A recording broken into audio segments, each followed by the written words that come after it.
नमस्कार. भगवद्गीतेच्या या विशेष विवेचनात आपलं स्वागत आहे. आज आपण पाहणार आहोत अध्याय 5वा कर्मसन्यास योग.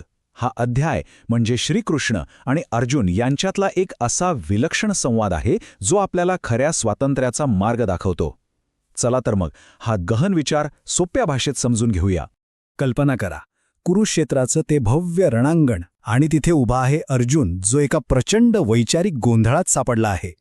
त्याला असं वाटतंय की एका क्षणी श्रीकृष्ण त्याला कर्म सोडायला म्हणजे संन्यास घ्यायला सांगतात, तर दुसऱ्याच क्षणी फळाची अपेक्षा न ठेवता युद्ध करायला म्हणजे कर्म करायला सांगतात. या दोन टोकाच्या वाटांमुळे तो पुरता गोंधळून गेला आहे. आणि याच गोंधळातून तो थेट श्रीकृष्णांना प्रश्न विचारतो की हे कृष्णा, माझ्यासाठी नक्की योग्य काय आहे? मी सगळं सोडून देऊ आणि संन्यास घेऊ, की आसक्ती न ठेवता एक योद्धा म्हणून माझी कर्तव्य पार पाडू? बरं का, हा प्रश्न वरवर पाहता खूप साधा वाटतो, पण या एकाच प्रश्नात या संपूर्ण अध्यायाचं सार दडलेलं आहे. अर्जुनाच्या या प्रश्नावर श्रीकृष्ण एक खूप सुंदर उत्तर देतात. ते सांगतात की होय, इथे दोन वेगवेगळे आध्यात्मिक मार्ग आहेत. वरकरणी हे दोन्ही मार्ग एकमेकांच्या अगदी विरुद्ध दिसतात, पण गंमत म्हणजे या दोघांचं अंतिम ध्येय, अंतिम उद्दिष्ट मात्र एकच आहे. तर अर्जुनासमोर दोन पर्याय आहेत. पहिला आहे कर्मसन्यास. म्हणजे काय? तर सगळी कर्तव्य, सगळी कामं सोडून द्यायची, एक प्रकारे जगापासनं आणि जबाबदाऱ्यांपासनं दूर जाणं. आणि दुसरा मार्ग आहे कर्मयोग. म्हणजे जगात राहूनच आपली सगळी कामं करायची, पण एका विशिष्ट मानसिकतेने, फळाची जराही चिंता न करता. आणि इथेच तर खरी गंमत आहे. श्रीकृष्ण म्हणतात की दोन्ही मार्ग तुम्हाला एकाच ठिकाणी पोहोचवतात, परम कल्याणापर्यंत, म्हणजेच मोक्षापर्यंत. हे ऐकून आश्चर्य वाटतं नाही का? कारण एक मार्ग म्हणतो सगळं सोडा, दुसरा म्हणतो सगळं करा. मग दोन्ही मार्ग एकाच ध्येयापर्यंत कसे काय पोहोचू शकतात? पण जरी दोन्ही मार्ग एकाच ध्येयाकडे जात असले तरी श्रीकृष्ण एका मार्गाला श्रेष्ठ असं म्हणतात. ते सुचवतात की या दोनपैकी एक मार्ग अधिक व्यावहारिक आहे. आपल्यासारख्या सामान्य माणसांसाठी तो आचरणात आणायला जास्त सोपा आहे. मग तो मार्ग कोणता असेल याचा काही अंदाज येतोय? आणि उत्तर आहे कर्मयोग. श्रीकृष्ण अगदी स्पष्ट शब्दात सांगतात की कर्म सोडून देण्यापेक्षा आसक्तीशिवाय कर्म करणं हेच श्रेष्ठ आहे. का? कारण हा मार्ग आपल्याला आपलं दैनंदिन जीवन जगता जगता आपली कर्तव्य पार पाडता पाडता अवलंबता येतो. पण कर्मयोग श्रेष्ठ का? याची 3 महत्वाची कारणं आहेत. पहिलं, हा मार्ग तुलनेने सोपा आहे. आपलं काम, आपलं घरदार सोडून कुठे लांब जाण्याची गरज नाही. दुसरं, यामुळे ढोंगेपणा टळतो.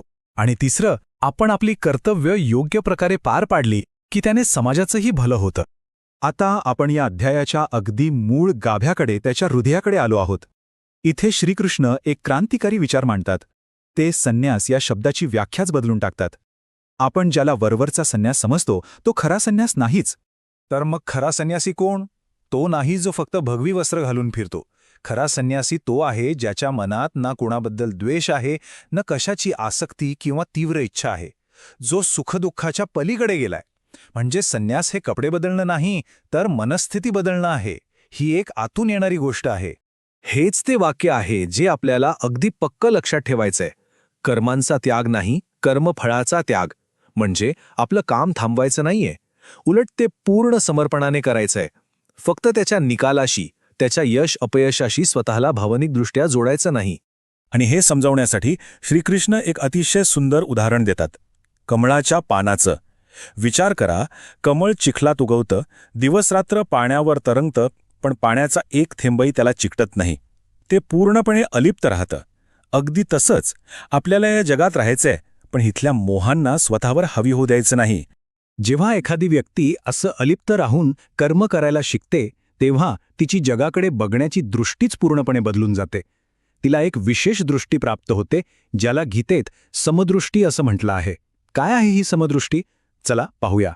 तर ही समदृष्टी म्हणजे काय? ज्ञानी पुरुष एका विद्वान ब्राह्मणाला, एका गाईला, हत्तीला, कुत्र्याला आणि अगदी समाजाने वाळीत टाकलेल्या चांडाळालाही एकाच नजरेने पाहतो. विचार करा, हे किती क्रांतिकारक आहे. त्याच्यासाठी कोणी उच्च नाही, कोणी नीच नाही. कारण तो वरचं शरीर किंवा सामाजिक स्थान नाही, तर आत असलेलं एकच चैतन्य, एकच आत्मा पाहतो. आणि जेव्हा अशी समदृष्टी येते तेव्हा काय होतं?